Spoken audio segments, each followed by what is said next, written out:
Hey guys, hope you all are doing well.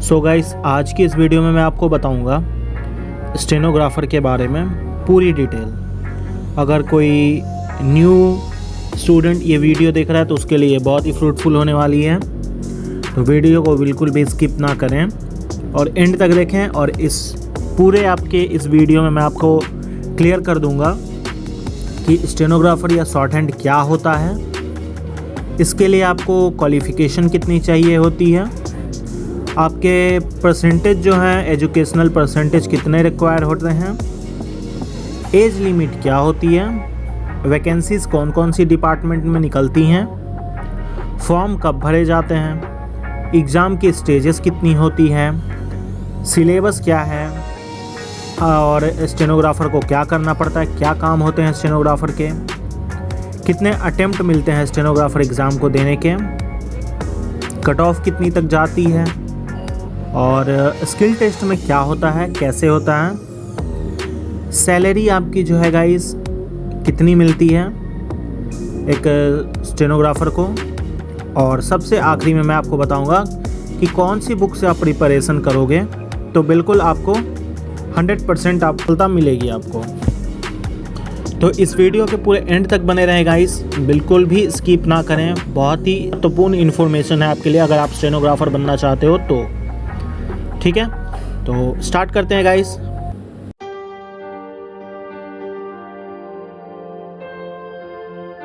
So hey guys, hope करता हूँ सारे लोग बहुत अच्छे से हो गए। तो आज के कंटेंट में सबसे पहला क्वेश्चन है, स्टेनोग्राफर या शॉर्ट हैंड क्या होता है। तो मैं आपको बता दूं, स्टेनोग्राफर या शॉर्ट हैंड या आशुलिपि ये एक लैंग्वेज है। जैसे हमने बचपन में क ख ग घ पढ़ना स्टार्ट करा था, वैसे ही आपको ये लैंग्वेज सीखनी पड़ती है। ये साइन लैंग्वेज है और बड़े से बड़े वर्ड को एक छोटे से छोटे साइन में चेंज कर देना ही शॉर्ट हैंड होता है। ठीक है, स्टेनोग्राफर जो है इसे ही कहते हैं। ठीक है, आशुलिपि में अगर आप हिंदी में कर रहे हो तो वो आशुलिपि कहलाती है, इंग्लिश में कर रहे हो तो वो शॉर्ट हैंड कहलाती है। ये अलग अलग लैंग्वेजेस में भी है, जैसे आपकी हिंदी हो गई, पंजाबी हो गई, मराठी हो गई, गुजराती हो गई, तेलुगु हो गई, ये सारे लैंग्वेजेस में शॉर्ट हैंड है। ठीक है, तो मैं जो आपको बता रहा हूँ वो पिटमेंट शॉर्ट हैंड की इंग्लिश के बारे में बता रहा हूँ। ठीक है, तो इसमें गाइस आपको करना ये रहता है कि आपको जो है साइन लैंग्वेज जो है वो सीखनी होती है, तभी आप शॉर्ट हैंड सीख सकते हो। ठीक है, ये हो गई। दूसरा, क्वालिफिकेशन क्या चाहिए। तो गाइस इसके लिए आपको मिनिमम इंटरमीडिएट पास होना चाहिए। इंटरमीडिएट यानी कि प्लस टू या 12वीं कक्षा आपको पास होनी चाहिए। ठीक है, और ये आप किसी भी लैंग्वेज से कर सकते हो, जैसे आप अपने किसी भी स्ट्रीम से कर सकते हो, कॉमर्स, साइंस, आर्ट्स, ये तीनों में से किसी भी स्ट्रीम से कर सकते हो। ठीक है, पर आपकी मिनिमम अगर आप 60% मार्क्स रखते हो तो आपको कोई प्रॉब्लम नहीं होगी। वैसे किसी डिपार्टमेंट में मैट्रिक के बेसिस पर भी होती है और किसी में ग्रेजुएशन भी मांगा जाता है, पर ज़्यादातर फॉर्म्स में आपको इंटरमीडिएट होना ज़रूरी है। और परसेंटेज आप मिनिमम 60% लाएं तो बहुत अच्छी बात है। अगर नहीं भी है, मार्क्स को लेके गाइस कोई प्रॉब्लम नहीं है। ठीक है, इसमें आपको परसेंटेज को लेकर कोई प्रॉब्लम नहीं आने वाली है, पर अगर 60% रहता है तो बहुत अच्छी बात है, नहीं है तो भी कोई इशू नहीं है। ठीक है, अब है एज लिमिट। तो गाइस ग्रुप सी में, अगर आप एसएससी की मैं बात कर रहा हूँ, ग्रुप सी में अगर आप भर रहे हो तो आपको एज दी जाएगी 30 ईयर्स तक। अगर आप एससी या एसटी कैंडिडेट हो तो आपको 5 साल की छूट मिलेगी, 5 ईयर्स की। ओबीसी कैंडिडेट हो तो 3 साल की छूट मिलेगी।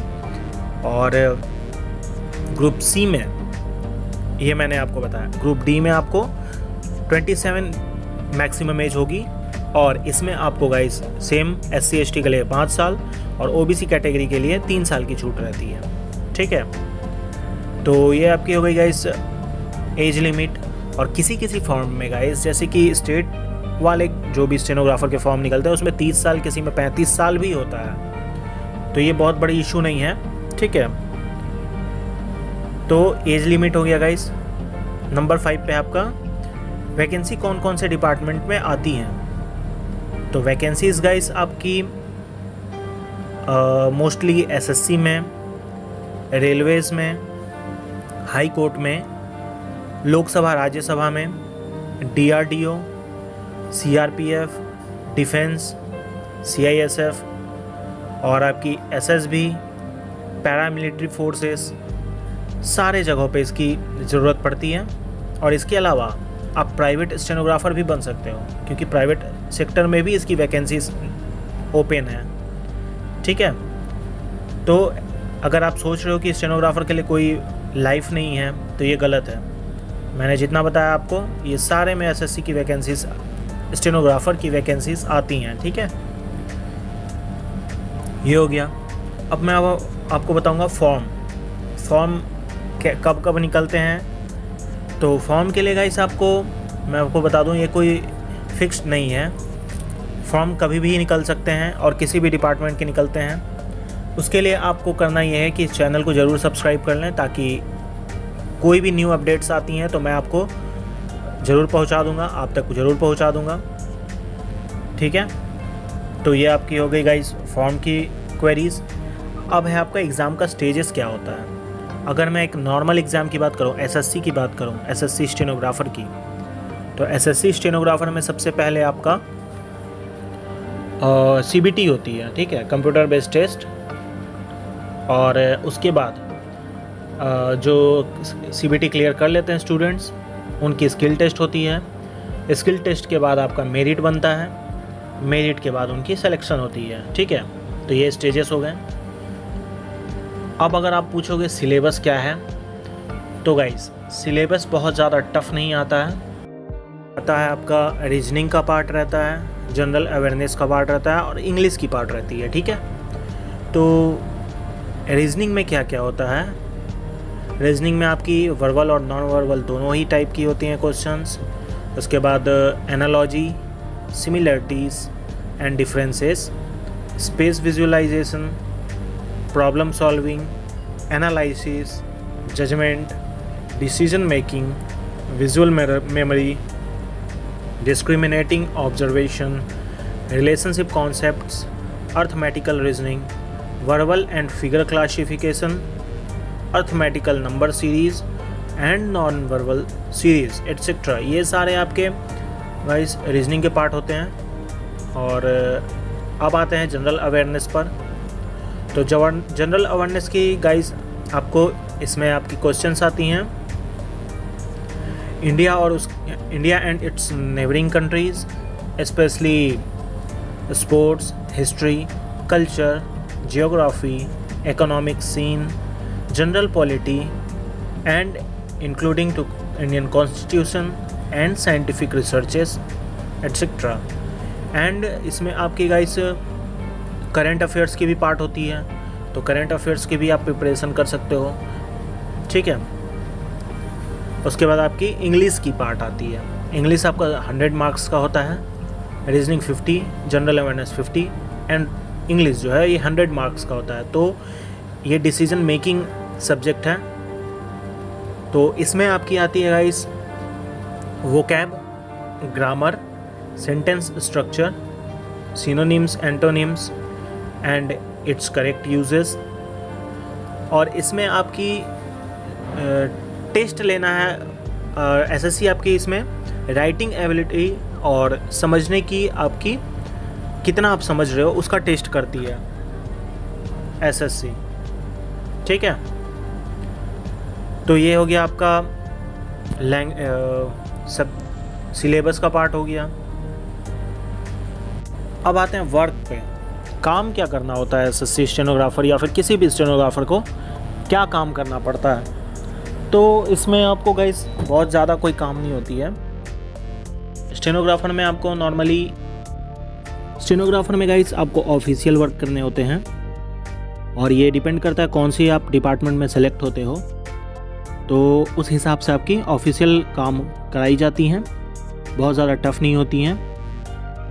ठीक है, तो ऑफिशियल काम आपको इसमें करने होते हैं। अटेम्प्ट पे आते हैं। अटेम्प्ट कितना मिलेगा। तो जब तक आपकी एज रहती है तब तक आप अटेम्प्ट कर सकते हो, जितनी बार भी फॉर्म आए। कोई इसमें अटेम्प्ट की कोई ये नहीं है, रोक नहीं है कि आप इतने बार ही अटेम्प्ट कर सकते हो। इसमें ऐसा कोई रोक टोक नहीं है। आप जितने दिनों तक आपकी एज रहती है, यानी कि अगर 27 एज तक आपने फॉर्म फिल करना आप कर सकते हो, 30 तक करना कर सकते हो। ठीक है, तो ये अटेम्प्ट की बात हो गई। अब आते हैं कट ऑफ पे। तो गाइस नॉर्मली कट ऑफ जो है ये मैं आपको एसएससी का बता रहा हूँ। नॉर्मली गाइस कट ऑफ जो है आपकी वो लास्ट टाइम गई थी जनरल वालों की 140, 143। ठीक है, जनरल वालों की 143, ओबीसी का 1 नंबर कम, और एससी एसटी कैंडिडेट्स के लिए गाइस 125 से 130 तक रहती है। ठीक है, तो ये नॉर्मली कट ऑफ रहता है। ये फ्लक्चुएटिंग है, इसमें बढ़ाया भी जा सकता है, इसे घटाया भी जा सकता है। ये डिपेंड करती है एसएससी या फिर जो भी एग्ज़ाम कंडक्ट करा रही है उसके ऊपर। ठीक है, तो ये हो गया आपका कट ऑफ। अब स्किल टेस्ट। स्किल टेस्ट में क्या होता है, तो स्किल टेस्ट में आपकी अगर आप सीबीटी क्लियर कर लेते हो तो एग्ज़ाम आपकी होती है स्किल टेस्ट की। ग्रुप डी वालों के लिए, ये मैं ग्रुप डी वालों के लिए बता रहा हूँ। ग्रुप डी वालों के लिए 80 वर्ड पर मिनट लिखनी होती है, 800 वर्ड्स लिखने होते हैं, 10 मिनट का समय दिया जाता है। ठीक है, और टाइपिंग करने के लिए 50 मिनट का समय दिया जाता है ग्रुप डी वालों को, जो कि कंप्यूटर पर टाइप करना होता है। तो इसमें एग्ज़ाम में ये होता है कि आपको नोटबुक प्रोवाइड की जाएंगी, एक रिकॉर्ड चलाई जाएगी, जो रिकॉर्ड आपकी 2 से 3 बार उसे चलाया जाएगा ताकि आपको सुनाया जा सके। उस समय आपको लिखना नहीं होता है, 1-1 मिनट तक 2 से 3 बार चलाई जाती है वो, ताकि आप आवाज़ को पहचान पाएँ। उसके बाद जब तीसरे या चौथे बार जब चलाया जाता है तो वो पूरे 10 मिनट तक चलता है, तब आपको लिखना है, तब आपको बिल्कुल भी इधर उधर ध्यान नहीं देना है। ठीक है, तो स्किल टेस्ट में आपके ये लिख लेने के बाद आपको एक लैब में बैठाया जाता है और वहाँ आपको टाइपिंग कराई जाती है। जो आपने मैटर लिखा है, जो कोडिंग लिखी है, उसे डिकोड करवाना होता है। उसे डिकोड करवा के फिर वो आपके पेपर निकाल लेते हैं प्रिंट आउट, और इसमें टाइपिंग एरर देखी जाती है, comma, paragraph, sentences, grammar, capital letter और स्मॉल लेटर, ये सारी आपकी एरर इसमें फाइंड की जाती हैं। तो इन सब पर ज़्यादा ध्यान दें टाइपिंग करते वक्त। ठीक है, तो ये हो गया आपका गाइस स्किल टेस्ट में क्या होता है। अब आते हैं सैलरी पे। और गाइस ग्रुप सी वालों के लिए 1000 वर्ड लिखाई जाती हैं, 1000 वर्ड्स, 10 मिनट का डिक्टेशन होता है, 100 वर्ड पर मिनट से उन्हें डिक्टेशन बोली जाती है, और उन्हें टाइपिंग करने के लिए समय दिया जाता है 45 मिनट का। ठीक है, और हिंदी टाइपिंग करने में ग्रुप डी वालों के लिए 55 मिनट और ग्रुप सी वालों के लिए 45 मिनट। ठीक है, तो ये हो गया। अब आते हैं गाइस सैलरी पे। तो 7th पे स्केल के द्वारा SSC stenographer grade C and D के जो है वो डिफरेंट सैलरी होती है। ग्रुप सी वालों का जिनका ग्रेड पे 4200 रहता है और 4600 रहता है, उनकी बेसिक सैलरी जो है गाइस वो 40,600 से 44,900 तक रहती है। ठीक है, प्लस अलाउंस अलग से होते हैं, जिसमें आपकी ग्रेड पे होती है 2400 रुपये की। जिनकी ग्रेड पे होती है 2400 की, उन्हें अप्रोक्स 25,500 रुपये सैलरी मिलते हैं, प्लस अलाउंस अलग से। और ग्रुप डी वालों का जिनका सैलरी 4,200 होती है जिनकी ग्रेड पे, उन्हें गाइस अप्रोक्सली 35,000 रुपये मिलते हैं, प्लस अलाउंस। और ये डिपेंड करता है आप कौन से डिपार्टमेंट में हो। ठीक है, तो ये सैलरी की बात हो गई। अब आपको मैं बताऊंगा प्रिपरेशन कैसे करें। तो अगर आपने शॉर्ट हैंड नहीं किया है अभी तक और करना चाहते हैं, क्लासेस प्रोवाइड करा दूंगा। और उसके लिए बुक्स मैं बता रहा हूँ, पिटमैन शॉर्ट हैंड की बुक ले लेना। ठीक है, और उसके बाद आपकी ये कंप्लीट हो जाती है तो आपको मैगज़ीन करनी होती है, कैलाश चंद्रा की मैगज़ीन आती है, ठीक है।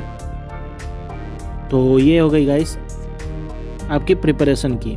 और अगर CBT की प्रिपरेशन कर रहे हो तो रीजनिंग के लिए आप जो आपको अच्छे लगे ले सकते हो। इंग्लिश के लिए अगर आपकी बेसिक कमज़ोर है तो बेसिक बुक ले लेना, 5 to 10 क्लास की ग्रामर्स की बुक।